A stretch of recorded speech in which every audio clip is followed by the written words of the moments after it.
ಸ್ನೇಹಿತರೆ, ಜೂನ್ 22, 2026ರಂದು ಉತ್ತರ ಪ್ರದೇಶದ ರಾಜಧಾನಿ ಲಕ್ನೋದಲ್ಲಿ ಈ ಒಂದು ಭೀಕರ ಒಂದು ಘಟನೆ ನಡೆದಿದೆ. ಸೊ ಇದನ್ನು ಕೇಳಿದರೆ ಪ್ರತಿಯೊಬ್ಬ ವಿದ್ಯಾರ್ಥಿಗಳಿಗೂ ಪ್ರತಿಯೊಬ್ಬರಿಗೂ ಕೂಡ ಮೈ ಜುಂಬನಿಸುವಂತಹ ಒಂದು ದೃಶ್ಯ. ಯಾಕಂದ್ರೆ ಎಷ್ಟೋ ವಿದ್ಯಾರ್ಥಿಗಳು ತಮ್ಮ ಜೀವನವನ್ನು ಮುಂದೆ ಸಾಗಿಸುವ ಸಲುವಾಗಿ, ಅವರ ಗುರಿಯನ್ನು ಮುಟ್ಟೋ ಸಲುವಾಗಿ ಅವರು ಏನೋ ಒಂದು ಗುರಿ ಇಟ್ಕೊಂಡು ಲೈಬ್ರರಿ ಮಾಡಿ ಎಷ್ಟೋ ಕಷ್ಟದಿಂದ ಅವರು ಸ್ಟಡಿಯನ್ನು ಮಾಡ್ತಾ ಇರ್ತಾರೆ. ಸೊ ಅಂತಹ ಒಂದು ಟೈಮಲ್ಲಿ ಇಂತಹ ಒಂದು ದುರ್ಘಟನೆ ನಡೆದು ಬಹಳಷ್ಟು ಒಂದು ವಿದ್ಯಾರ್ಥಿಗಳ ಜೀವಕ್ಕೆ ಹಾನಿಯಾಗಿ ಅವರ ಪ್ರಾಣವನ್ನು ಕೂಡ ಕಳೆದುಕೊಂಡಿದ್ದಾರೆ. ಜೂನ್ 22, 2026ರಂದು ಈ ಒಂದು ಉತ್ತರ ಪ್ರದೇಶದ ರಾಜಧಾನಿಯಾದಂತಹ ಲಕ್ನೋದ ಅಲಿಗಂಜ್ ಪ್ರದೇಶದಲ್ಲಿರುವಂತಹ ಒಂದು ವಿದ್ಯಾರ್ಥಿಗಳ ಲೈಬ್ರರಿ ಇದ್ದಿರುತ್ತೆ. ಆ ವಿದ್ಯಾರ್ಥಿಗಳ ಲೈಬ್ರರಿ ಮತ್ತು ಕೋಚಿಂಗ್ ಸೆಂಟರ್ ಹೊಂದಿದ್ದಂತಹ ವಾಣಿಜ್ಯ ಕಟ್ಟಡದ ಭೀಕರ ಒಂದು ಬೆಂಕಿ ಅಪಘಾತವನ್ನು ಕೂಡ ಸಂಭವಿಸಿದೆ. ಸೊ ಈ ದುರಂತದಲ್ಲಿ ನೋಡ್ರಿ, ಕನಿಷ್ಠ ಅಂದ್ರೂ ಕೂಡ 15 ಜನ ವಿದ್ಯಾರ್ಥಿಗಳು ಅಲ್ಲಿ ಜೀವವನ್ನು ಕೂಡ ಕಳೆದುಕೊಂಡಿದ್ದಾರೆ. ಎಷ್ಟೋ ವಿದ್ಯಾರ್ಥಿಗಳು ಜೀವ ಮತ್ತು ಬದುಕಿನ ಮಧ್ಯೆ ಹೋರಾಡ್ತಾ ಇದ್ದಾರೆ. ಎಷ್ಟೋ ವಿದ್ಯಾರ್ಥಿಗಳ ಒಂದು ಬಿಲ್ಡಿಂಗ್ಗೆ ಬೆಂಕಿ ಹತ್ತಿದ್ದರಿಂದ ಎಷ್ಟೋ ವಿದ್ಯಾರ್ಥಿಗಳ ಒಂದು ಕಟ್ಟಡದಿಂದ ಹೊರಗಡೆ ಜಿಗಿದಿದ್ದಾರೆ. ಸೊ ಇಂತಹ ಒಂದು ಅಪಘಾತ ಈ ಒಂದು ಲಕ್ನೋದಲ್ಲಿ ಸಂಭವಿಸಿದೆ. ಸೊ ನೋಡ್ರಿ, ಆ ಒಂದು ಮಧ್ಯಾಹ್ನದ ವೇಳೆಗೆ ಲಕ್ನೋದ ಅಲಿಗಂಜ್ ಪುರಾನಿಯ ಪ್ರದೇಶದ ಬಳಿ ಇರುವಂತಹ ಅಲ್ಲಿ ಒಂದು 3 ಅಂತಸ್ತಿನ ಒಂದು ವಾಣಿಜ್ಯ ಕಟ್ಟಡ ಇರುತ್ತೆ. ಆ 3 ಅಂತಸ್ತಿನ ಒಂದು ವಾಣಿಜ್ಯ ಕಟ್ಟಡಕ್ಕೆ ಅಲ್ಲಿ ಬೆಂಕಿಯನ್ನು ಕೂಡ ಇಮಿಡಿಯೇಟ್ ಆಗಿ ಕಾಣಿಸ್ಕೊಡುತ್ತೆ.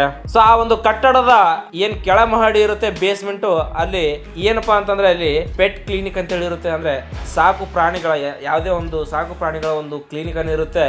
ಸೊ ಅಲ್ಲಿ ಅದರ ಮೇಲೆ ಮಹಡಿಗಳಲ್ಲಿ ಏನಿದಿರುತ್ತೆ, ವಿದ್ಯಾರ್ಥಿಗಳ ಒಂದು ಡಿಜಿಟಲ್ ಲೈಬ್ರರಿ ಮತ್ತು coaching centre, animation gaming studio ಕಾರ್ಯನಿರ್ವಹಿಸುತ್ತಿದ್ದು, ಸೊ ಕೆಳಗಡೆ ಏನು ಸಾಕು ಪ್ರಾಣಿಗಳ ಕ್ಲಿನಿಕ್ ಇರುತ್ತೆ, ಮೇಲ್ಗಡೆ ಎಲ್ಲ ಕೂಡ ಹಂತ ಹಂತವಾಗಿ ಅದು 3 ಫ್ಲೋರ್ಗಳು ಅಲ್ಲಿ ಕಟ್ಟಡದಲ್ಲಿ ಕೋಚಿಂಗ್ ಸೆಂಟರ್ ಇರುತ್ತೆ, ಲೈಬ್ರರಿ ಇರುತ್ತೆ. ಸೊ ಮತ್ತು ಅನಿಮೇಷನ್ ಗೇಮಿಂಗ್ ಸ್ಟುಡಿಯೋ ಕೂಡ ಅಲ್ಲಿ ಕಾರ್ಯನಿರ್ವಹಿಸ್ತಾ ಇರ್ತದೆ. ಸೊ ಪ್ರಾಥಮಿಕ ವರದಿಯ ಪ್ರಕಾರ ಈ ಒಂದು ಕಟ್ಟಡದಲ್ಲಿ ಏನ್ ನೆಲಮಹಡಿಯಲ್ಲಿ ಪೆಟ್ ಶಾಪ್ ಇತ್ತು, ಆ ಪೆಟ್ ಶಾಪ್ ನಲ್ಲಿ ಏರ್ ಕಂಡೀಷನ್ ಅಲ್ಲಿ ಶಾರ್ಟ್ ಸರ್ಕ್ಯೂಟ್ ಆಗಿರುತ್ತೆ. ಸೊ ಆ ಒಂದು ಕಾರಣದಿಂದ ಬೆಂಕಿ ಹತ್ತಿಕೊಂಡಿದೆ ಅಂತ ಹೇಳಿ ಶಂಕಿಸಲಾಗಿದೆ. ಸ್ನೇಹಿತರೆ, ಪ್ರಾಥಮಿಕ ವರದಿಯ ಪ್ರಕಾರ ಆ ಒಂದು ದಟ್ಟ ಹೊಗೆ ಕಂಡತಲ್ಲ, ಅಲ್ಲಿ ಬೆಂಕಿ ವೇಗವಾಗಿ ಹರಡಿತ್ತು. ಸೊ ಆ ಒಂದು ಬೆಂಕಿ ವೇಗವಾಗಿ ಹರಡಿದಂತೆ ಇಡೀ ಕಟ್ಟಡದಲ್ಲಿ, ಆ ಒಂದು ಇಡೀ ಪೂರ್ತಿ ಕಟ್ಟಡದಲ್ಲಿ ದಟ್ಟವಾದಂತಹ ಕಪ್ಪು ಹೊಗೆಯನ್ನು ಕೂಡ ಅಲ್ಲಿ ತುಂಬಿಕೊಂಡಿತ್ತು.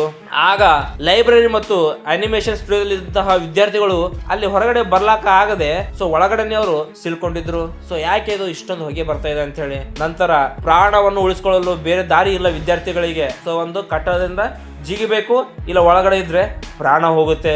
ಸೊ ಇಂಥ ಟೈಮಲ್ಲಿ ಹಲವು ವಿದ್ಯಾರ್ಥಿಗಳು ಆ ಕಟ್ಟಡ ಮೇಲಿಂದನೇ ಕೂಡ ಅವರು ಕಿಟಕಿಯ ಗಾಜುಗಳನ್ನು ಹೊಡೆದು ಏನು ಮಾಡ್ತಾರೆ, ಆ 2 ಫ್ಲೋರ್ 3 ಫ್ಲೋರ್ ಇದ್ರು ಕೂಡ ಆ 1ನೇ ಫ್ಲೋರ್ 2ನೇ ಫ್ಲೋರ್ ಇದ್ದ ಹುಡುಗರು ಹೊರಗಡೆ ಜಿಗಿತಾರೆ.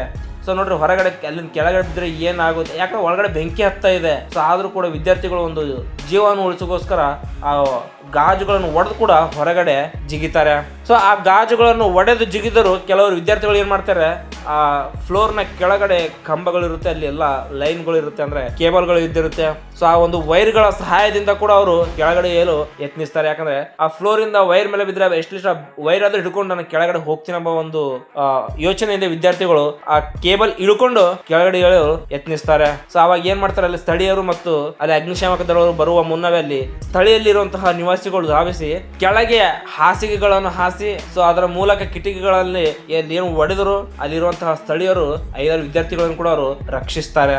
ಆ ಒಂದು ಘಟನೆಯಲ್ಲಿ 15 ಜನರಲ್ಲಿ ಅತಿ ಹೆಚ್ಚು 20 ಜನರ ಒಂದು ಆಸುಪಾಸಿನ ವಿದ್ಯಾರ್ಥಿಗಳಲ್ಲಿ ಸ್ಟುಡಿಯೋದಲ್ಲಿ ಸಿಬ್ಬಂದಿಯಾಗಿದ್ದಾರೆ. ಸೊ ಮತ್ತು ಸಾಕು ಪ್ರಾಣಿಗಳ ವಿಭಾಗದಲ್ಲಿ 6 ಮೂಕ ಪ್ರಾಣಿಗಳು ಕೂಡ ಆ ಒಂದು ಬೆಂಕಿಯಲ್ಲಿ ಹತ್ಕೊಂಡು 6 ಮೂಕ ಪ್ರಾಣಿಗಳು ಕೂಡ ಬಲಿಯಾಗಿದ್ದಾರೆ ಸ್ನೇಹಿತರೆ. ಸೊ ಅದರಲ್ಲಿ 15 ಜನ ಆದ್ರೂ ಕೂಡ ವಿದ್ಯಾರ್ಥಿಗಳು ಮೃತಪಟ್ಟಿದ್ದಾರೆ. ಎಷ್ಟೋ ವಿದ್ಯಾರ್ಥಿಗಳು ಗಂಭೀರವಾಗಿ ಗಾಯಗೊಂಡು ಆಸ್ಪತ್ರೆಯಲ್ಲಿ ಚಿಕಿತ್ಸೆಯನ್ನು ಕೂಡ ಪಡಿತಾ ಇದ್ದಾರೆ.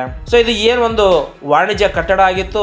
ಸೊ ಇಲ್ಲಿ ತುರ್ತು ಸಂದರ್ಭದಲ್ಲಿ ಹೊರಗಡೆ ಹೋಗಲು ಯಾವುದೇ ಒಂದು ಸೂಕ್ತವಾದಂತಹ ಒಂದು ನಿರ್ಗಮನ ದ್ವಾರಗಳು, ಸೊ ಅಗ್ನಿಶಾಮಕ ಸುರಕ್ಷತಾ ಕ್ರಮಗಳು ಕೂಡ ಈ ಒಂದು ವಾಣಿಜ್ಯ ಕಟ್ಟಡದಲ್ಲಿ ಇರ್ಲಿಲ್ಲ ಅಂತ ಹೇಳಿ ಸೊ ತನಿಖೆಯಿಂದ ತಿಳಿದು ಬಂದಿದೆ. ಅಟ್ಲೀಸ್ಟ್ ಏನಾದ್ರೂ ಒಂದು ಎಮರ್ಜೆನ್ಸಿ ಕಿಟಕಿ ಇತ್ತು, ಸೊ ಆ ಒಂದು ಎಮರ್ಜೆನ್ಸಿ ನಿರ್ಗಮನ ದಾರಿಗಳಿತ್ತಂದ್ರೆ ಈ ತರ ಬೆಂಕಿ ಹತ್ತದಾಗ ವಿದ್ಯಾರ್ಥಿಗಳಾಗ್ಲಿ ಆ ಕಟ್ಟಡದಲ್ಲಿರುವಂತ ಯಾವುದೇ ಸಿಬ್ಬಂದಿಗಳಾಗ್ಲಿ ಆ ಒಂದು ಎಮರ್ಜೆನ್ಸಿ ಕಡೆಯಿಂದ ಆ ಒಂದು ಎಕ್ಸಿಟ್ ಕಡೆಯಿಂದ ಹೊರಗಡೆ ಹೋಗ್ತಾರೆ. ಸೊ ಅದು ಪ್ರತಿಯೊಂದು ಕಟ್ಟಡದಲ್ಲಿ ಅದು ಇರಲೇಬೇಕು. ಸೊ ಅದು ಈ ಒಂದು ತನಿಖೆಯಿಂದ ತಿಳಿದು ಬಂದಿದೆ, ಅಲ್ಲಿ ಯಾವುದೇ ತರಹದ ಒಂದು ಅಗ್ನಿ ಸುರಕ್ಷತಾ ಕ್ರಮಗಳು ಇರ್ಲಿಲ್ಲ ಅಂತ ಹೇಳಿ ತಿಳಿದು ಬಂದಿದೆ.